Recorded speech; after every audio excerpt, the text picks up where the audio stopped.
মুসলিমদের নৌবায়া ইসরায়েলের বিপক্ষে আইনগতকে আঘাত করার জন্য লক্ষ্য নির্মাণ প্রস্তুত আছে।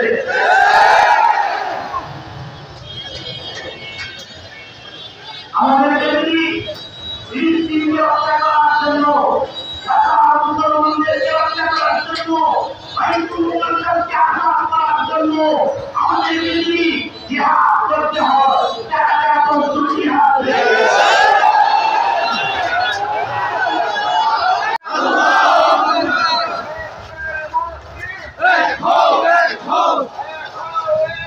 বিশ্বের মুসলিম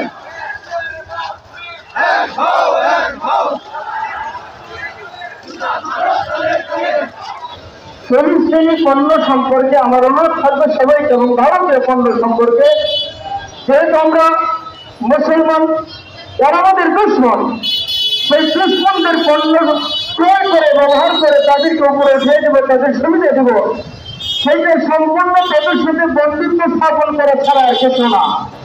মুসলমানের বন্ধু কোনোদিন ইহুদি না করা কাফের হইতেই পারে না। মুসলমানদের চিরশত্রু চির দুশ্মন ইহুদি না করা কাফের, নাস্তিক এক কথায়। তাদেরকে কোনোদিন সুবিধা হোক সেই সুবিধা আমরা দিব না।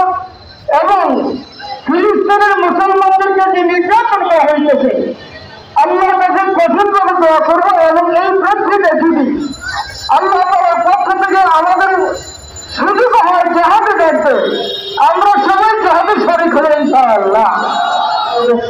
আলহামদুলিল্লাহ রাব্বিল আলামিন والصلاة والسلام على سيد الأنبياء والمرسلين ربنا ظلمنا أنفسنا وإن لم تغفر لنا وترحمنا لنكونن من الخاسرين ربنا آمين كريم আমরা কিন্তু বলবো না রাসূলুল্লাহ আপনার মহানতম পবিত্র মাহে রমজানের রোজা রাখার পর আমরা ফিলিস্তিন ভাইদের পক্ষে কিছু কথা বলার পর আমরা মিছিল করার পর আমরা আপনার কাছে আপনার বছরই দরবার এসে মাহির গোনার পূজারে হাত উঠেছি।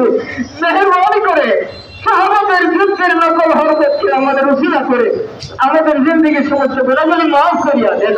মওলা করিম, আজকে যারা যারা এই মাহফিল অনুষ্ঠানে আল্লাহ উপস্থিত হয়েছেন, অংশগ্রহণ করেছেন, ফিলিস্তিনি ভাইদের পক্ষে আল্লাহ দুনিয়া এবং পরকালের সর্বজনের কামিয়াবির সফলতা নসিব করুন।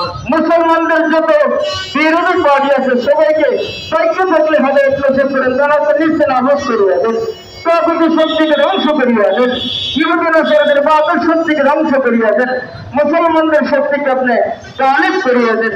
হুজুর সাল্লাল্লাহু আলাইহি ওয়াসাল্লামের সুবহান আমাদের দোয়াকে আপনি কবুল মঞ্জুর করুন। সুবহান রাব্বিকা রাব্বিল ইজ্জাতি আম্মা ইয়াসিফুন ওয়া সালামুন আলাল মুরসালিন ওয়ালহামদুলিল্লাহি রাব্বিল আলামিন।